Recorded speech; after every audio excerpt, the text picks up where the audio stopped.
Hey y'all, welcome and welcome back. So for today's video, we are going to be taking a look at some doll fun facts, most of which were actually provided by you guys. I feel like there's fun facts about literally everything in the world, so obviously dolls are no exception. And I thought it would be cool to do a video kind of showcasing some of these fun facts that might be like a little bit lesser known. Obviously, like each of you is going to have a different set of knowledge, so maybe you know all of these already, maybe you don't and you can learn something new with me. I definitely didn't know all of the ones that you guys submitted to me because I did ask for fun facts from you here and on Instagram. So I got to learn some stuff. I'm hoping that you guys can learn some things too. But yeah, like I said, you guys submitted a lot of these. I did find a couple with my own like internet browsing here, and it's just going to be like a fun kind of random dolly fun fact video. So hopefully that sounds good to you guys. If you do find yourself enjoying, if you could give the video a like, super helpful for me. If you're new here and you enjoy your time, definitely subscribe so you can see more. And if you want to go out of your way to support me, I have social media and wish lists and stuff in the description down below. Put that out of the way, let's go ahead and get started on these fun facts. Okay, so the first fun fact is that the packaging style or design has changed for every single Shadow High release, which like is something you can observe with your eyes, right? But I had never thought about it until this person pointed it out, and I thought it was so interesting, but it is true. The first set of Shadow High dolls from Series 1 all came with like the old kind of classic Rainbow High packaging where they had two outfits, and so it's a very distinct packaging from like the newer ones. Line 2 did get rid of the second outfits, so they changed the packaging a bit to kind of accommodate for that, but there was this art, kind of like a line art of the character on the clear panel of the front of the box. And then finally for Shadow High Series 3, we have done away with like the drawing. There's like some decorations, but the drawing of the character is gone, even though the box shape is very similar, if not identical. And I just thought that was so fascinating, because again, it's like an easily observable fact, but I had never thought about it until it was pointed out. Next up, we have the fact that Princess Peach from Mario hasn't had a fashion doll release in nearly 40 years. I did try to like look into this to see if I could find the doll that this person was talking about. I couldn't find the Princess Peach doll from about 40 years ago. Like I kept looking up vintage dolls for Princess Peach, and I think the word princess made it difficult because I kept getting like Disney princess dolls or like Barbie princess dolls, and also a lot of Princess Peach like plushes. So if you know what doll this person is talking about, definitely let me know in the comments down below. But I did also look for modern dolls to see if there were any that had come out more recently, and the only one I could find definitely doesn't count because this is 100% a knockoff. Like you can tell there's not the actual Mario or Nintendo logo anywhere on there. Same font, using Princess Peach, using Princess Peach's image, but definitely not a legit doll. And I thought this was super fascinating just because I would think like Nintendo in general is pretty popular. Mario is very well known, and Princess Peach is a pretty beloved character for people who are fans of the games. And so I guess to me, it would make so much sense for there to be dolls of these characters, and they just aren't any, at least that I could find. Definitely if I'm wrong, let me know in the comments. But this was just so fascinating because it was like, yeah, I would expect there to be a Princess Peach doll. I feel like I see a lot of love for Princess Peach on the internet, but I couldn't find any. Next up, we have Operetta was originally meant to be one of the main ghouls, but was replaced by Cleo. I did like try to fact check this just because I wanted to look into each of these submissions a little bit more. I couldn't find like the original source for it. Granted, I'm not the best internet sleuth ever, so if you know what the original source for this is, definitely let me know. But I did see like multiple posts talking about it, so I feel like there's hopefully some validity there. And it's just like, that's such a crazy thought to me. To be fair, I am a huge fan of Cleo in general, so like maybe I'm biased and that's why it's such a shocking idea to me, because I definitely don't like Operetta as much as I like Cleo, right? But the idea that back in like Gen 1 Monster High, when they were kind of formulating the main group, Cleo could have not been part of it, it absolutely baffles me. And I know there are a lot of people who love Operetta, so I'm sure that you guys would have been super thrilled. But I think I'm kind of glad that they went with Cleo. Next up, we have the High School Musical Sharpay and Zeke 2-pack is one of only a few interracial romance sets in dolls. So I had to look this one up just because I watched High School Musical 1 and 2 when I was younger, when they first came out, and then like by the time 3 came out, I think I just didn't care about that kind of stuff anymore. But this is a 2-pack from the third High School Musical movie. It's a Sharpay and Zeke prom set, and so they are very clearly an interracial couple going to this prom. And yeah, I mean, as the commenter pointed out, it's one of only few. My other one that like I can think of off the top of my head that is quite obvious is like Draculaura and Claude from Gen 1 of Monster High. I don't know if they're together in G3 because I haven't seen the cartoon yet, but they come to mind. In general, in Monster High, I definitely think there are some other couples that could be seen as interracial, like Gil and Laguna. They're both sea monsters. She's Australian. I'm not sure where Gil is from, but he's a freshwater monster, and Laguna is a like saltwater monster, and Gil's parents really, really don't like the fact that he's dating a saltwater monster. So I feel like even though their dolls have like a similar skin tone, so it's not as immediately visually obvious, they definitely have some of those same like themes, I guess you would call it. Like they definitely could represent an interracial couple and like the struggles that might be seen with that. So I definitely don't think that this High School Musical one is like the only one out there, but it's absolutely something that I don't feel like is as common to see as like same race couples, which, you know, I just think it ties into the big issue of diversity that is an issue in general, and of course into dolls as well. I do think that in the past several years, dolls have been getting more and more diverse, which is super to see. So maybe we will end up seeing more interracial couples in the future.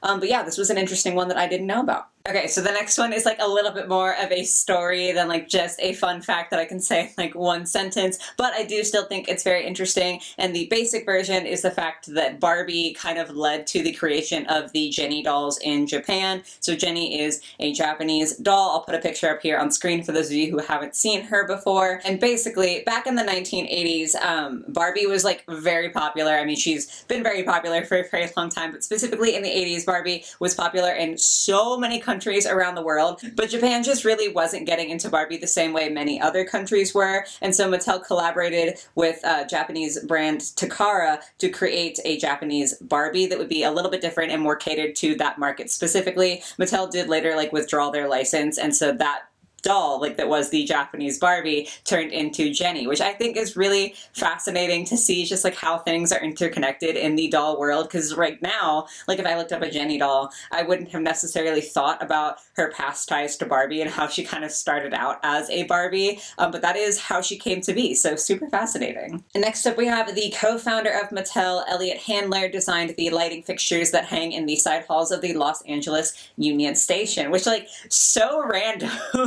And definitely at first glance does not seem to be quite as related to Barbie, but Barbie was created by Ruth Handler, who was Elliot Handler's wife, and they co-founded Mattel. So like that's the doll connection in there. And it is just like interesting to me to see that like Elliot was obviously doing other things besides just creating a toy company with his wife, and one of those things was designing the light fixtures in the LA Union Station. And they are quite nice light fixtures, like they're pretty. It's just not something, you would never look at those unless you already knew this and be like, oh yeah, a guy who has ties to dolls created those. It's very fascinating to me. Then we have Barbie had Disney parades at Epcot. Her history with Disney goes way back. So for those who don't know, Epcot is a section of Disney parks, and it has like a lot of different cultural stuff that goes on, and some of like the shows and things that go on in there are less Disney branded. Obviously there are still Disney branded things, but it's kind of branching out just a little bit.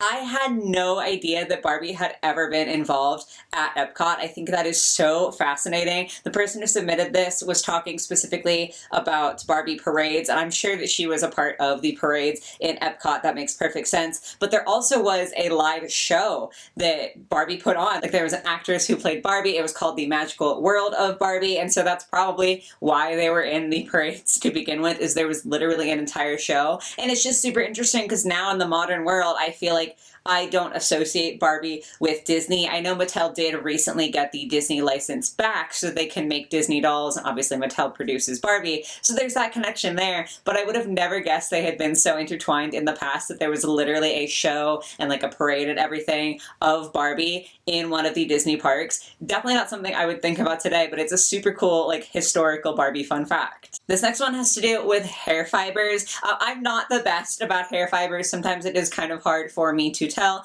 but generally speaking, in today's dolls that are like currently being produced, you'll see polypropylene or saran or nylon. Now, polypropylene is kind of considered the worst out of those three, and you'll definitely hear people complaining about it pretty consistently. It just doesn't hold up the same as saran or nylon. But in the not so like far away past, there actually was another fiber used for doll hair called Kanekalon. It is still used in like human grade for wig making, but it's no longer produced to be used in dolls. And I do have a couple of dolls that I knocked over her pet, but that's okay. A couple of dolls that have Kanekalon. So the original Spectra had her, and then also the original Venus here. I believe some Ghoulias from Gen 1 Monster High had Kanekalon, as well as maybe Kiyomi Haunterly, I think was one that I read, and it was used in other doll lines as well. I know Barbie used it in years past. I just actually have these two, so I can show you. And it's really funny just because, like,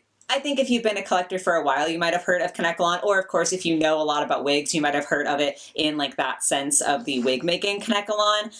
But if you're newer to doll collecting, since it's not being produced anymore for dolls, you might not have heard of it before. It is like extremely thin. You can get a lot of flyaways with Kanekalon, and it does break off. Like, apparently there's a decent amount of breakage with the doll grade specifically, and so that's part of why they stopped using it. Also, if you boil it, it can like be toxic, which not super, but I honestly really like it, which I don't know, maybe I shouldn't say that considering all of the drawbacks for it. I just feel like it's so like soft and it's so pretty. It is very, very pin straight. It could be like done for curls and stuff, but because of how thin it was, sometimes it didn't hold up as well for like more curly or elaborate styles. So a lot of the time it was used with like super straight hair, and I honestly just think it looks really nice. So this is kind of a fun one, like a little bit of a more recent blast from the past, that Kanekalon is no longer used. Obviously on the secondhand market you can still find dolls that have Kanekalon, but it might just require a little bit more care to deal with them. I think it looks really nice though.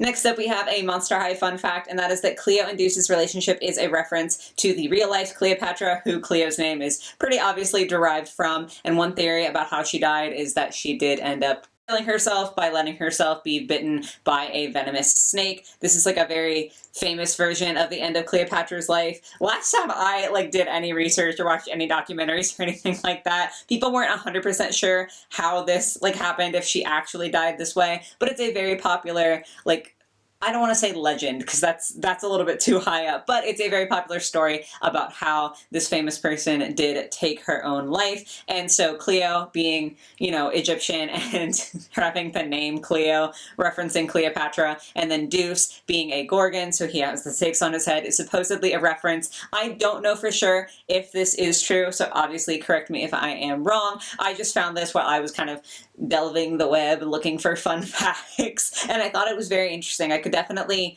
see this being like a very loose reference. Obviously Deuce is like not trying to kill Cleo, but I thought it was an interesting little tidbit there. This next fun fact is about the character Amanita Nightshade, also from Gen 1 of Monster High. So she is a monster that is born from the corpse flower, and her name is interesting to me because Amanita and the Nightshade, Amanita is a dangerous type of mushroom, and the Nightshade is a, I don't know if it's poisonous or venomous, I always get the two mixed up, but it's like a toxic plant. It can be used to harm people, or it can harm people if ingested or like used improperly. So obviously she's got a lot of like deadly references in the name, and then obviously coming from the corpse flower also doesn't seem like a great thing. Now within the world of Monster High, the corpse flower is a flower that blooms once every 1300 years, I believe. But the whole thing is a reference to the actual corpse flower that's like an actual type of flower, and is more properly known as the Titan arum. Sorry if I'm saying that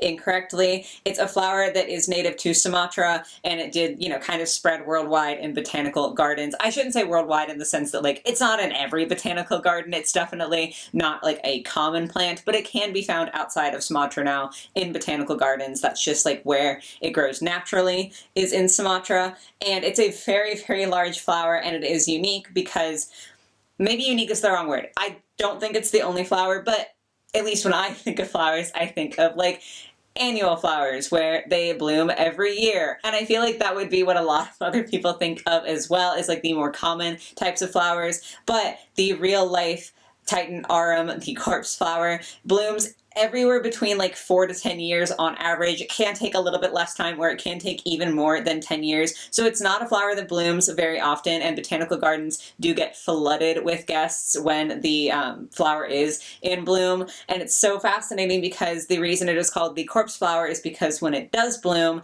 it releases a really, really noxious stench that smells a bit like corpses. And so it's just like a whole fascinating thing. The corpse flower in Monster High even looks like a Titan arum. I just think it's really, really cool that there's so much there, and like there's so many layers to Amanita as a character and her connection to this flower. I think it's a really cool, fascinating thing that Monster High wrote into the character. And then lastly, to round out the list, we have, I think Bratz were the first dolls to outsell Barbie and knock her off the top spot at one point. Now, I couldn't find anything. Again, I'm not a sleuth, okay? This is why I ask you guys for fun facts, because I'm bad at finding things on the internet. Despite being raised with the internet, I'm bad at using it sometimes.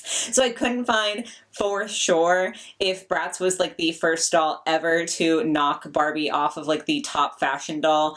But I did find that this person was correct in the sense that it did at least happen at some point that Bratz outsold Barbie. Specifically, there were 23 consecutive months within the UK that Bratz was the #1 selling doll, knocking Barbie off of the top spot. But Bratz is not actually the only ones who have done this, at least within like a local is like the wrong word maybe, but at least within like one nation, I guess I should say, because there is also a Nigerian doll brand that back in 2015 started outselling Barbie within Nigeria, and that is the Queens of Africa dolls. Now, I had never heard of these dolls, but they were created by a Nigerian entrepreneur, sorry if I'm butchering this name, Taufik Okoyo, where he realized that a lot of the dolls that his niece had didn't look like her, like there weren't as many black dolls in like his city and in Nigeria in general, and so he decided to start his own doll line. They represent different tribes in Nigeria, and they were, like the time of the article that I'm reading about this, they were looking to expand into other countries into Africa, which I think is really cool.